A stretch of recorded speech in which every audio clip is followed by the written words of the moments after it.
Hello दोस्तों, refix India के YouTube channel पे आपका फिर से स्वागत है। दोस्तों आज मैं आपको दिखाता हूँ कि कुछ मॉडल ऐसे आते हैं टीवी के जिसके अंदर टिकोन बोर्ड जो होता है वो मदरबोर्ड के साथ कंबाइंड होता है और उसके अंदर नो पिक्चर की प्रॉब्लम आती है, तो हम कैसे उसको रिपेयर कर सकते हैं।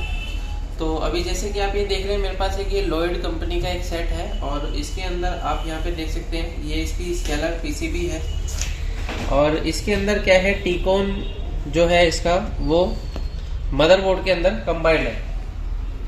तो दोस्तों अभी जो इसके अंदर प्रॉब्लम है वो मैं आपको दिखाता हूँ कि पावर लगाने पर, जैसे कि मैं यहाँ पे पावर लगाता हूँ, यहाँ पे इसका ऑन ऑफ स्विच है, ऑन ऑफ स्विच हम प्रेस करते हैं तो जैसे ही हमारा ये सेट ऑन होगा और यहाँ पे आप ये देख सकते हैं ये सेट ऑन हो गया, लेकिन पिक्चर इसके अंदर नहीं आ रही है। ये देखिए, तो दोस्तों इसके अंदर पिक्चर बिल्कुल भी नहीं आ रही है और अभी हमारे को ये कंफर्म करना है कि प्रॉब्लम पैनल में है या हमारे जो पैनल की स्केलर पीसीबी में है या मदरबोर्ड में है।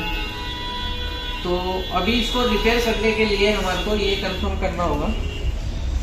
तो जैसे कि आप यहाँ पे देख रहे हैं, यहाँ पे इसका जो ये कनेक्टर के थ्रू यानी कि एफएफसी केबल के थ्रू ये कनेक्टिविटी है इसकी, और यहाँ पे जो है इसकी VGL AVDD वोल्टेज वगैरह जो है वो यहाँ पे दिखा रहा है। जैसे कि आप यहाँ पे देख सकते हैं VGL है, AVDD है और यहाँ पे आप ये देख सकते हैं DC to DC IC है।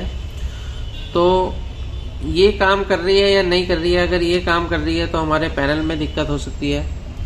तो चलिए देखते हैं कि कैसे हम इसको चेक करेंगे कि हमारी जो DC to DC IC काम कर रही है या नहीं कर रही है।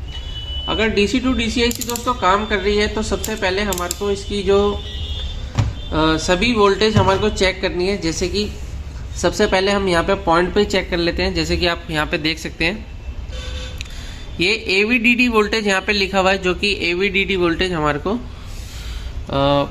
0.128 वोल्ट के अराउंड मेरे को यहाँ पे वोल्टेज मिल रहा है, जो कि AVDD वोल्टेज है। और इसके अंदर VGL अगर हम देखते हैं तो VGL आप यहाँ पे देख सकते हो, तो VGL कोई वोल्टेज है ही नहीं यहाँ पे VGL में।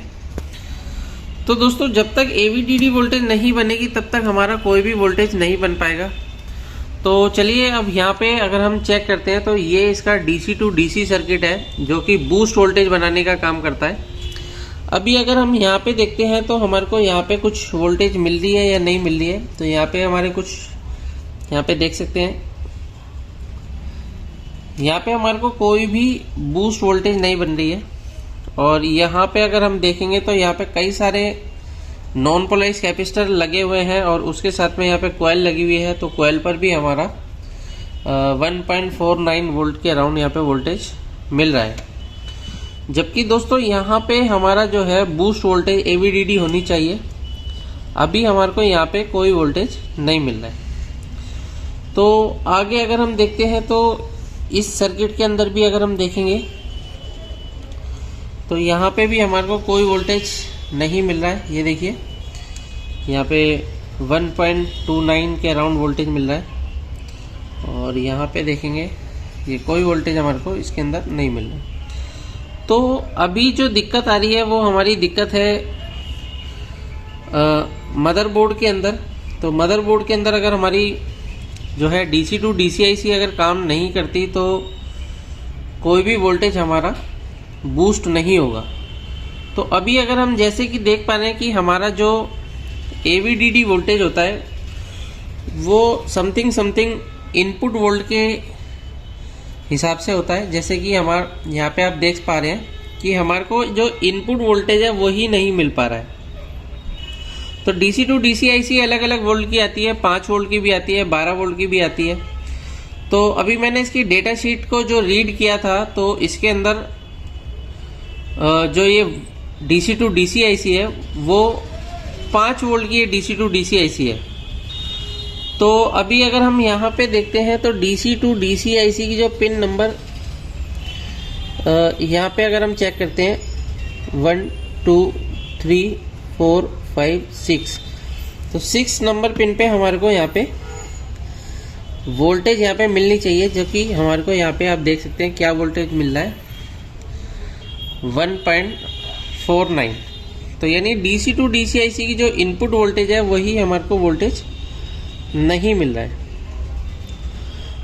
अभी दोस्तों सबसे पहले अगर हम देखते हैं कि अगर हम डीसी टू डीसी आईसी को अलग से अगर हम वोल्टेज देते हैं तो क्या हमारी बूस्ट वोल्टेज बनती है या नहीं बनती है। तो सबसे पहले हम क्या करेंगे, यहाँ पे आप ये देख रहे हैं, ये हमारा जो है मदरबोर्ड का सर्किट है और इसके अंदर जो कि 5 वोल्ट मेरे को यहाँ पे मिल रहा है, जो कि 5 वोल्ट बनाने के लिए कि यहाँ पे बक कन्वर्टर है, उसके बाद यहाँ कॉइल लगी हुई है, कॉइल के बाद यहाँ पे कैपेसिटर है। तो कैपेसिटर पे जो कि मुझे 5 वोल्ट मिल रहा है, लेकिन आईसी की इनपुट वोल्टेज पे मुझे 5 वोल्ट नहीं मिल रहा है। तो उस कंडीशन में मैं इसको डायरेक्ट 5 वोल्ट इनपुट देकर चेक करता हूँ कि हमारी जो 5 वोल्ट की सप्लाई है वो मिलने पर ये डीसी टू डीसी आईसी काम करती है या नहीं करती। क्योंकि हो सकता है कि इसका जो सर्किट है, इसका सर्किट में मोसफेट भी लगा हो सकता है। कोई मोसफेट अगर हमारा ओपन हो गया है, यहाँ पे आप ये देख सकते हैं, ये मोसफेट हमारे ऑलमोस्ट काम कर रहे हैं, तो कंफर्मेशन नहीं हो पाती कि इसके अंदर कौन सा मोसफेट काम कर रहा है, क्योंकि इसकी प्रॉपर डाटा शीट हमारे पास नहीं है। सिर्फ डीसी टू डीसी आईसी की मेरे पास डाटा शीट है, जिसके आधार पे मैं यहाँ पे अभी काम कर रहा हूँ। तो यहाँ पे इसका जो कनेक्शन है वो भी मैं आपको बताता हूँ, इस रेजिस्टेंस के साथ में जुड़ा हुआ है, जो कि रेजिस्टेंस पे भी आप देख सकते हैं 1.50 के अराउंड यहाँ पे वोल्टेज मिल रहा है। और यहाँ पे जो है हमारा पिन नंबर 6 पर भी वही वोल्टेज हमारे को मिल रहा है, ये देखिए। तो चलिए अभी हम क्या करते हैं, यहाँ पे 10 ओम की रेजिस्टेंस से मैं यहाँ पे अगर कनेक्टिविटी देकर चेक करता हूँ कि क्या कंडीशन रहती है हमारे सेट की। तो मेरे पास एक ये 10 ओम की रेजिस्टेंस है, जो कि मैं आपको दिखा देता हूँ। ये 10 ओम की रेजिस्टेंस है, मैंने एक सर्किट में से निकाली है। और अभी ये 10 ओम की रेजिस्टेंस में इसको डायरेक्ट जंपर के थ्रू अगर हम लगाते हैं तो क्या यहाँ पे हमारे को बूस्ट वोल्टेज मिलती है या नहीं मिलती। तो चलिए देखते हैं, ये मैं आपको बिल्कुल लाइव दिखा रहा हूँ।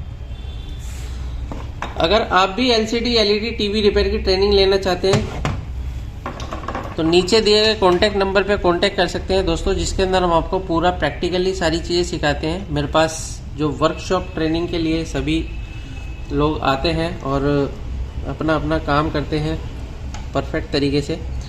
अगर आप परफेक्ट ट्रेनिंग लेना चाहते हैं तो नीचे दिए गए कॉन्टैक्ट नंबर पे कॉन्टैक्ट कर सकते हैं। अभी आप यहाँ पे देख रहे हैं, यहाँ पे मैंने एक जंपर को जोड़ा है और इसकी जो 5 वोल्ट की सप्लाई है वो भी मैं आपको दिखा देता हूँ कि जो 5 वोल्ट है हमारे को कैपेसिटर पे मिल रहा है। तो हम यहाँ से कैपेसिटर से इसकी वोल्टेज लेंगे। यहाँ पे आप मल्टीमीटर पे देख सकते हैं, यहाँ पे ये जो बक कन्वर्टर है ये काम कर रहा है, जो कि हमारी इस कॉइल पर 5 वोल्ट आ रहा है। और 5 वोल्ट के बाद अगर आप यहाँ पे देखेंगे तो यहाँ पे ये कैपेसिटर लगा हुआ है और इस कैपेसिटर से हम 5 वोल्ट लेकर यहाँ पे जंपर लगाते हैं। और जंपर लगाने के बाद देखते हैं, क्योंकि दोस्तों यहाँ पे जंपर लगाना थोड़ा रिस्की होता है, हमारी आईसी शॉर्ट भी हो सकती है। तो मैं इसका जंपर जो है इस रेजिस्टेंस पे जोड़ूंगा ताकि हमारी आईसी सेफ रहे। तो चलिए देखते हैं, मैं आपको दिखाता हूँ यहाँ पे। तो जैसे कि कई सेट ऐसे आते हैं जिसका जो मेन बोर्ड और जो टीकॉन बोर्ड होता है कंबाइंड होता है, उसको रिपेयर करने में थोड़ी सी प्रॉब्लम आती है सभी टेक्नीशियन को। तो इसके लिए भी टिप्स एंड ट्रिक्स होती हैं दोस्तों, जो कि मैं अपनी ट्रेनिंग के अंदर आपको दिखाता हूँ और बताता हूँ कि किस तरीके से हमारे को परफेक्ट तरीके से रिपेयर करना है। तो यहाँ पे आप ये देख सकते हैं, मैंने यहाँ पे एक जंपर इस पे जोड़ा है और दूसरा अगर हम जोड़ते हैं सीधा कैपेसिटर पर, तो ये कैपेसिटर है तो मैं कैपेसिटर पे पॉजिटिव सिरे पे यहाँ पे जोड़ता हूँ। ये देखिए,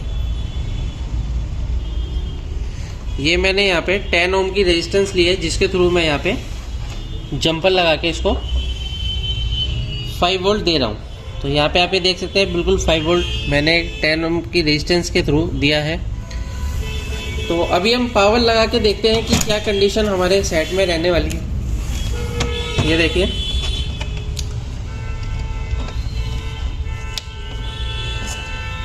तो अभी मैं सेट को ऑन करता हूँ। ऑन करने के बाद यहाँ पे अगर हम देखते हैं, ये देखिए यहाँ पे जो वोल्टेज अभी आ रहा है 3.3 वोल्ट की सप्लाई हमारे को मिल रही है, जो कि 10 ओम की रेजिस्टेंस के थ्रू मैंने ली है। और यहाँ पे अगर हम देखते हैं तो हमारे को यहाँ पे क्या वोल्टेज मिल रहा है, यहाँ भी 3.3 वोल्ट की सप्लाई हमें मिल रही है। तो दोस्तों बेसिकली दिक्कत अभी इसके अंदर ये आ रही है कि हो सकता है कि कहीं ना कहीं शॉर्टिंग है, जिसकी वजह से इसके अंदर वोल्टेज प्रॉपर नहीं बन पा रहा है। यानी कि यहाँ पे इसको 3.3 वोल्ट की रिक्वायरमेंट नहीं है, यहाँ पे इसको 5 वोल्ट की रिक्वायरमेंट है। जब यहाँ पे 5 वोल्ट आएगा तो ही हमारा ये सर्किट काम करना स्टार्ट करेगा। तो चलिए देखते हैं कि कहाँ पर मिस्टेक है और क्या प्रॉब्लम है। तो मैं इसको रेजिस्टेंस को हटा देता हूँ अभी फ़िलहाल के लिए। ये देखिए, ये मैं रेजिस्टेंस को हटा देता हूँ, ये मैंने हटा दिया। अभी देखते हैं कि पावर ऑन करके, या पहले हम कंटिन्यूटी चेक करते हैं कि हमारे को जो इसकी कंटिन्यूटी है वो कहाँ मिलती है, किस कंपोनेंट से मिलती है। जैसे कि आप यहाँ पे देख रहे हैं पिन नंबर 6 से हमारे को जो है वोल्टेज यहाँ पे कनेक्टिविटी मिल रही है। अब पिन नंबर 6 के बाद अगर हम देखते हैं तो हमारा कोई मोसफेट या ट्रांजिस्टर यहाँ पे हमारे को मिल सकता है, जो कि 5 वोल्ट के लिए लगा होगा और इसको वोल्टेज दे रहा होगा। तो यहाँ पे अगर हम देखते हैं, ये देखिए यहाँ पे हमारे को एक कनेक्टिविटी मिल रही है, यानी कि यहाँ पे एक मोसफेट जो है हो सकता है। तो हम इसकी इनपुट वोल्टेज चेक करते हैं। पहले इनपुट वोल्टेज क्या है, मल्टीमीटर को हम दोबारा से 20 वोल्ट पे लगा लेते हैं और देखते हैं कि इसकी इनपुट वोल्टेज क्या है। तो यहाँ पे आप ये देख सकते हैं, इसके जो सोर्स पे इनपुट आ रहा है वो 5 वोल्ट आ रहा है, लेकिन आउटपुट में हमारे को वोल्टेज नहीं मिल रहा है। तो दोस्तों हो सकता है कि हमारा ये मोसफेट काम नहीं कर रहा है, जिसकी वजह से यहाँ पे वोल्टेज प्रॉपर नहीं पहुँच पा रहा है। तो अगर हम इसको रिमूव करके देखते हैं और रिमूव करने के बाद देखते हैं कि क्या कंडीशन रहती है। सेट को ऑफ कर लेता हूँ मैं।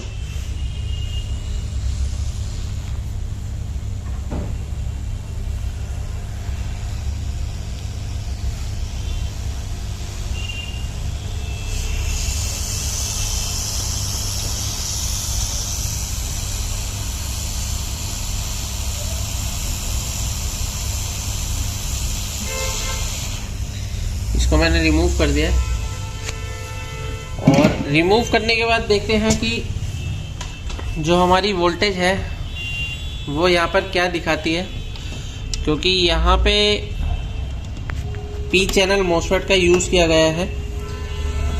तो पी चैनल मोसफेट जो है हमारा 5 वोल्ट इनपुट लेके और ड्रेन पे 5 वोल्ट आउटपुट करता है। तो यहाँ पे अगर हम देख रहे हैं इसका 5 वोल्ट तो इनपुट हो रहा है, लेकिन अभी ड्रेन पर वही वोल्टेज दिखा रहा है जो कि हमारी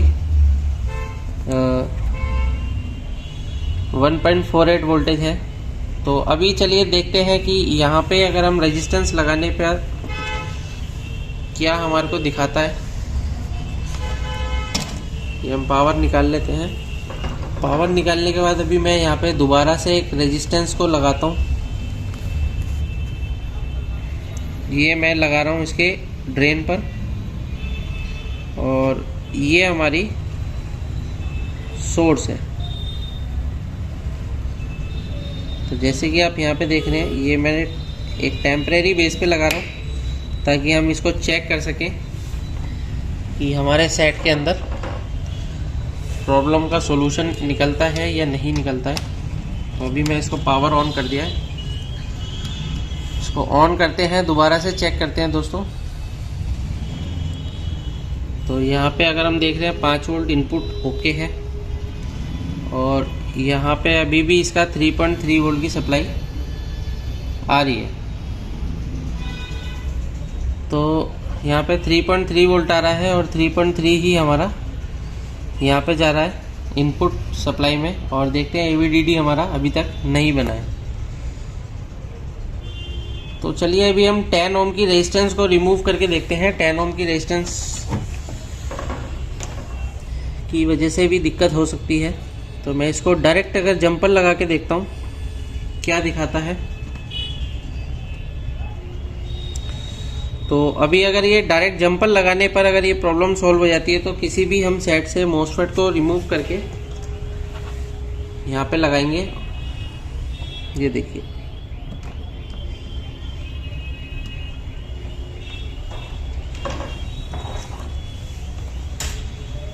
अभी दोबारा से चेक करते हैं, क्योंकि पहले भी हमने 10 ओम की रेजिस्टेंस से लगाया था तो 3 ही वोल्ट आई थी। अभी हम यहाँ पे डायरेक्ट मैंने लगाया है तो यहाँ पे आप ये देख सकते हैं 5 वोल्ट आ गया है। उसके बाद अगर हम यहाँ पे चेक करते हैं तो ये 5 वोल्ट ओके है। अभी अगर हम देखते हैं तो हमारा जो वोल्टेज है वो क्या क्या वोल्टेज बन रहा है। AVDD वोल्टेज चेक करते हैं सबसे पहले। तो दोस्तों यहाँ पे आप ये देख सकते हैं AVDD वोल्टेज हमारा बन गया है। अभी AVDD वोल्टेज बन गया है तो हमारा ये देख सकते हैं VDD 3.3 वोल्ट भी ओके है। उसके बाद यहाँ पे देख सकते हैं VGL वोल्टेज अगर आप देखेंगे तो -7 वोल्ट की सप्लाई, ये भी ओके है। और उसके बाद और वोल्टेज देख लेते हैं हम, जैसे कि आप यहाँ पे देख रहे हैं इसकी VGH वोल्टेज आप देखेंगे, ये AVDD वोल्टेज है। तो VGH वोल्टेज अगर हम यहाँ पे देखते हैं तो इसका हाई वोल्ट VGH वोल्टेज भी बन गया है 26 वोल्ट। तो अभी देख सकते हैं कि इसकी पिक्चर जो है हमारी बनती है, ये क्या दिखाता है इसको हम देख लेते हैं। तो यहाँ पे आप ये देख सकते हैं इसकी पिक्चर बिल्कुल परफेक्टली ओके हो चुकी है। तो दोस्तों इसके अंदर जो प्रॉब्लम थी वो हमारे जो पैनल के लिए जो वोल्टेज 5 वोल्ट की सप्लाई बनती है वो नहीं बन रही थी। और हो सकता है मे बी कि हमारा जो मॉसफेट है वो शॉर्ट है या फिर ओपन हो गया है, क्योंकि शॉर्ट होता तो चल सकता था वो, और वो लगता है ओपन कंडीशन में था।